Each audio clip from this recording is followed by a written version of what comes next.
Hello friends, आपका हमारे channel मेधा academy में हार्दिक स्वागत है। आज हम आपके सामने राजन सीरीज़ के इंग्लिश सब्जेक्ट से रिलेटेड पार्ट 6 को डिस्कस करने जा रहे हैं, जो यूपी डीएलएड के सेकंड सेमेस्टर से रिलेटेड है। इससे प्रीवियस वीडियो में हमने इसके पार्ट 5 को डिस्कस किया था। हमारी कोशिश यही है कि जल्दी से जल्दी हम राजन सीरीज़ के शॉर्ट आंसर कंप्लीट करा सकें, फिर आपको पवन सीरीज़ के शॉर्ट आंसर करवाएंगे। तो आइए स्टार्ट करते हैं। Question number 21, what are the characteristics of story. एक कहानी की क्या विशेषता है उसके बारे में इसमें बताना है। The following characteristics of story has been identified. कहानी की निम्नलिखित विशेषताओं की पहचान की गई है। नंबर 1 है a story is the small composition of English literature. एक कहानी अंग्रेजी साहित्य की छोटी सी रचना है। सेकंड है it is a small prose which is descriptive and narrative. वर्णनात्मक और कथनात्मक गद्य का छोटा रूप है। Third, it is an effective medium for educating and training small children. यह छोटे बच्चों को शिक्षित करने का और प्रशिक्षित करने का एक प्रभावी तरीका है या प्रभावी माध्यम है। हम कहानी के माध्यम से छोटे बच्चों को अच्छे से किसी भी चैप्टर को जो उन्हें समझ में नहीं आ रहा है वो उसे मनोरंजन भी लेते हैं और आसानी से सीख भी लेते हैं। Number 4, it is need of our minds which provide mental satisfaction. It is very useful literature for children. यह हमारे मन की ज़रूरत है जो मानसिक संतुष्टि भी प्रदान करता है और यह बच्चों के लिए उपयोगी साहित्य है। कहानी को प्राइमरी स्टेज पर बहुत ही उपयोगी माना गया है क्योंकि बच्चे उसमें आनंद लेते हैं और आनंद के साथ आसानी से सीख भी लेते हैं। नेक्स्ट है 5, a story present the real life situation event in attractive and artistic way.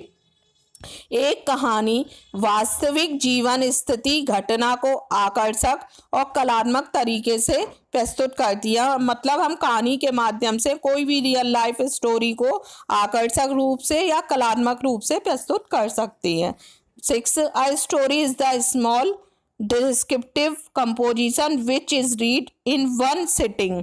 एक कहानी छोटी वर्णनात्मक संरचना है जो ओडी में बैठ में पढ़ी जाती है। मतलब एक कहानी छोटी सी वर्णनात्मक संरचना होती है जो बैठ कर पढ़ी जाती है।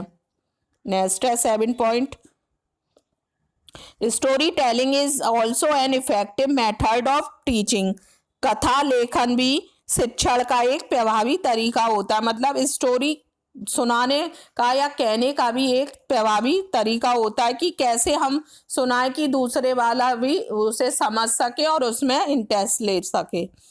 8th पॉइंट है हमारा, the main focus of the story is enjoyment of the reader. कहानी का एक मुख्य उद्देश्य पाठक का आनंद है। मतलब जो उसे सुन रहा है उसे आनंद आना चाहिए, तभी हमारा कहानी सुनाने का उद्देश्य पूरा हो पाएगा। नेक्स्ट पॉइंट है 9, a story has it effect on the reader. एक कहानी का पाठकों पर असर पड़ता है। मतलब हम कोई भी कहानी सुनाते हैं तो वो जो भी सुनने वाला उसके दिमाग पर या उसके माइंड पर असर करती है। 10 है the language of a story is real and natural not the standard language. एक कहानी की भाषा वास्तविक और स्वाभाविक है, मानक भाषा नहीं। मतलब कहानी की भाषा रियल होती है और स्वाभाविक होती है, मानक नहीं होती है। नेक्स्ट पॉइंट है point number 11, a story has no theme and it may not have character. एक कहानी का कोई विषय नहीं है और इसका चरित्र भी हो सकता है और नहीं भी। मतलब कहानी का जरूरी नहीं है कोई सब्जेक्ट हो या कोई चरित्र हो भी सकता है और नहीं भी। Number 12, it is related to any event of life, problem of difficult situation to overcome. It has the courtesy and exactly. यह जीवन की किसी भी घटना कठिन परिस्थितियों पे उभरने के लिए समस्या से संबंधित हो सकती है। इसमें जिज्ञासा और चिंता, मतलब कहानी जीवन के किसी भी घटना पर या किसी भी परिस्थितियों की समस्या से संबंधित हो सकती है। अब हमारा नेक्स्ट क्वेश्चन है question number 22, explain the meaning of meaning and importance of debate in English teaching. अंग्रेजी शिक्षक का अर्थ और उसका महत्व बताना क्या है। According to dictionary of education के अनुसार बताया गया है, debate is a formal presentation of argument on what side of question before an audience in accordance with standardized produce used as a form of training in public speaking as a competitive intramural and inter-school student activity. In debate, two or more students discuss on a scheduled topic in the class and try to bring about some convincing solution of the problem on or matter of disputed incident. शिक्षा के शब्दकोश के अनुसार बताया गया है कि वाद विवाद एक मानक प्रक्रिया के अनुसार दर्शकों के सामने इस सवाल के दोनों पक्षों पर तर्क प्रस्तुत करने का औपचारिक तरीका है, जिसका इस्तेमाल सार्वजनिक रूप से बोलने में, प्रशिक्षण के रूप में, प्रतियोगिता के अंतर्गत या स्कूल के छात्रों की गतिविधियां के रूप में किया जाता है। मतलब जो भी हमारी लैंग्वेज है उसका हम किस में इस्तेमाल करते हैं, प्रतियोगिता के अंदर कर सकते हैं, स्कूल के छात्रों की गतिविधि के क्रिया के रूप में कर सकते हैं, प्रशिक्षण के रूप में कर सकते हैं। बहस में दो या दो से अधिक छात्र कक्षा में निर्धारित विषय पर चर्चा करते हैं। जो भी डिबेट कंपटीशन होता है या जो भी डिबेट होती है उसमें दो या दो से अधिक छात्र स्टूडेंट होते हैं, वो कक्षा के अंतर्गत एक टॉपिक दिया जाता है, उस पर चर्चा करती हैं और समस्या या मामले या विवादित घटना का कुछ ठोस समाधान लाने का प्रयास करते हैं। जो भी हमारी समस्या या जो भी विवादित घटना है उसके समाधान को लाने का भी प्रयास करते हैं। बहस debate is the concern with both teacher and students. First of all, subject matter as a topic of debate is selected. The students of the class are divided into two groups and they happen to speak in favor and against on the selected topic before a panel of judges for the judgment. The panel may be include students of other class of outsiders. Thereafter, students put their views before the class one by one. All the students take part in discussion jointly. At the last, president present his comment with the help of panel of judges as to which group has succeeded in giving accurate solution of the problem in question and debate is over. बहस दोनों शिक्षक और छात्र के साथ संबंध के विषय में सबसे पहले विषय का चयन किया जाता है। मतलब जो भी डिबेट करनी है सबसे पहले हमें उसके टॉपिक के बारे में समझना है कि क्या टॉपिक हमें सेलेक्ट करना है। कक्षा के छात्रों को इसमें टू ग्रुप में बांट दिया जाता है। टू ग्रुप मतलब दो ग्रुपों में कक्षा के छात्र बटे हुए हैं। उस पर निर्णय लेने के लिए न्यायाधीशों की एक सूची के सामने चुने हुए विषय के पक्ष में भाषण दिया जाता है। मतलब जो सूची बनाई गई है उस विषय के फेवर में भाषण दिया जाता है। पैनल में अन्य वर्ग या भारी लोगों के छात्रों को भी शामिल किया जाता है। जो जजमेंट होता है उसमें भारी लोगों को भी शामिल किया जाता है। इसके बाद छात्रों ने कक्षा एक के बाद एक अपने विचार रखते हैं। सभी छात्र संयुक्त रूप से, जितने भी छात्र होते हैं वो संयुक्त रूप से एक एक करके सभी परिचर्चा में भाग लेते हैं। लास्ट में राष्ट्रपति न्यायाधीशों की सहायता से अपनी टिप्पणियां प्रस्तुत की जाती हैं कि कौन से समूह इस प्रश्न और वाद विवाद में समस्या का समुचित समाधान देने में सफल रहा है।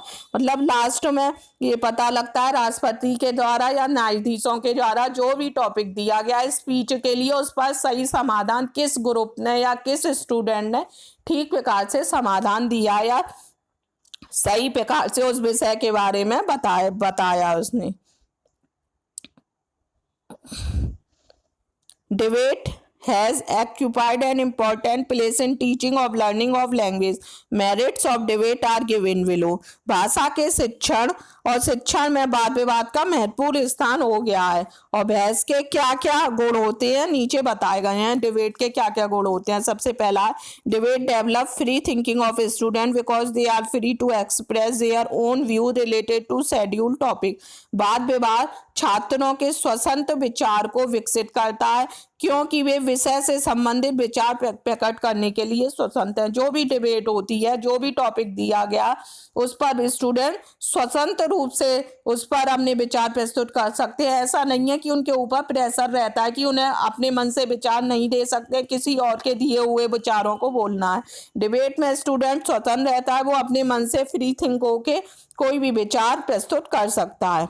सेकंड पॉइंट है, it removes hesitation of student enable them to deliver lecture before the audience। इसमें विद्यार्थी हिचकिचाहट दूर होती है, मतलब जो बच्चे हिचकिचाते हैं बोलने में, उनकी हिचकिचाहट भी दूर हो जाती है तथा वे दर्शकों के सामने भाषण देने में सक्षम हो जाते हैं। मतलब बहुत से स्टूडेंट ऐसे होते हैं जो ऑडियंस के सामने अपनी बात को नहीं बोल पाते हैं। स्पीच के माध्यम से उन स्टूडेंट की हिचकिचाहट भी दूर हो जाती है और अब भाषण देने में वह दूसरों के सामने सक्षम भी हो जाते हैं। हमारा थर्ड पॉइंट है,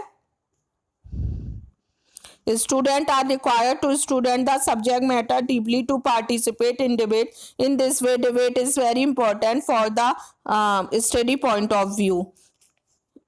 छात्रों को विषय का गहराई से अध्ययन करना आवश्यक है। मतलब कोई भी जो सब्जेक्ट से कोई भी टॉपिक दिया गया उसके विषय में गहराई से अध्ययन करना आवश्यक है। वाद विवाद में भाग लेना इस तरह की बहस के लिए महत्वपूर्ण होता है। मतलब कोई भी जो वाद विवाद में या स्पीच या डिबेट कंपटीशन में पार्टिसिपेट कर रहा है तो उसे उस टॉपिक के विषय में गहराई से ज्ञान होना चाहिए, तभी वह उस डिबेट को बोल सकता है, नहीं तो वह डिबेट देने में सक्सेस नहीं हो पाएगा अगर उसे उस टॉपिक के विषय में डीपली ज्ञान नहीं है।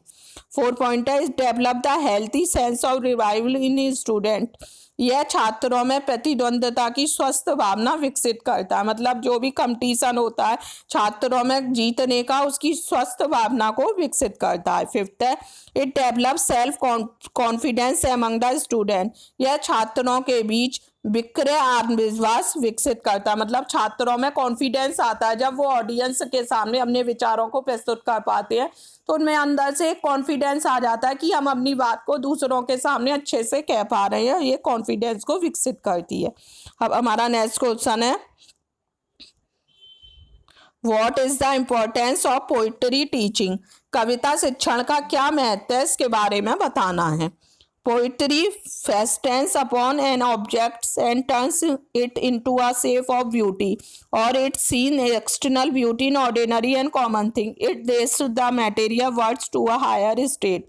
कविता किसी भी वस्तु को गति देती है और इसे सुंदरता के आकार में भी बदल देती है, अथवा यह सर्वमान वस्तुओं में सनातन सौंदर्य को देखता है। यह भौतिक दुनिया का एक उच्च राज्य में बढ़ावा मिलता है। कहने का तात्पर्य ये है, जो भी हमारी पोएम है वो वस्तु को गति देती है और उस सुंदरता के आकार में बदल देती हैं, क्योंकि जो भी हमारी पोएम होती हैं वो ब्यूटी से रिलेटेड होती हैं और ब्यूटी के बारे में, नेचुरल ब्यूटी है उसके बारे में डिफाइन करती हैं, सुंदरता के आकार में बदल देती हैं।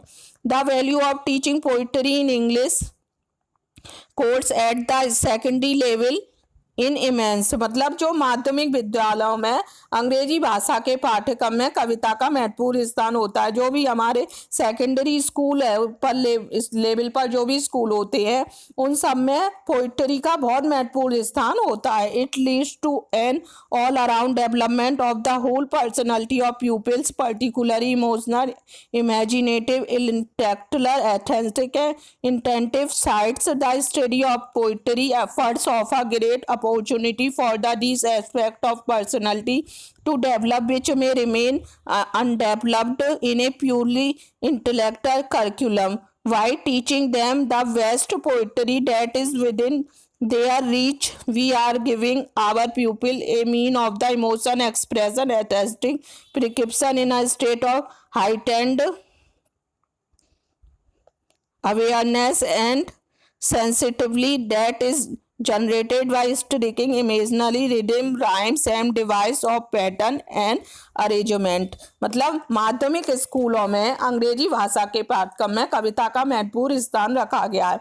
इससे क्या परिणाम होता है, मतलब विद्यार्थियों के संपूर्ण व्यक्तित्व का, विशेषकर भावात्मक, कल्पनाशीलता, बौद्धिक और सौंदर्य, सहज, बोधात्मक बच्चों का सर्वोत्तम विकास होता है। मतलब जो भी हम कविता, जो भी बच्चों के सिलेबस में कविताएं होती हैं उससे बच्चों में क्या क्या होता है, मतलब भावात्मक विकास होता है, कल्पना शक्ति का विकास होता है, बौद्धिक विकास होता है और सौंदर्य का विकास होता है। मतलब नेचुरल ब्यूटी के बारे में भी उनका जानकारी मिलती है, उसका विकास होता है। और कविता के अध्ययन से व्यक्तित्व के इन पहलुओं, जो भी पहलू बताए गए हैं, विकास का बड़ा अवसर मिलता है। मतलब कविता के माध्यम से हम बच्चों में भावात्मक विकास, कल्पनाशीलता का विकास, बौद्धिक विकास का बड़ा अवसर मिलता है। इससे बहुत अच्छे से उनका विकास होता है।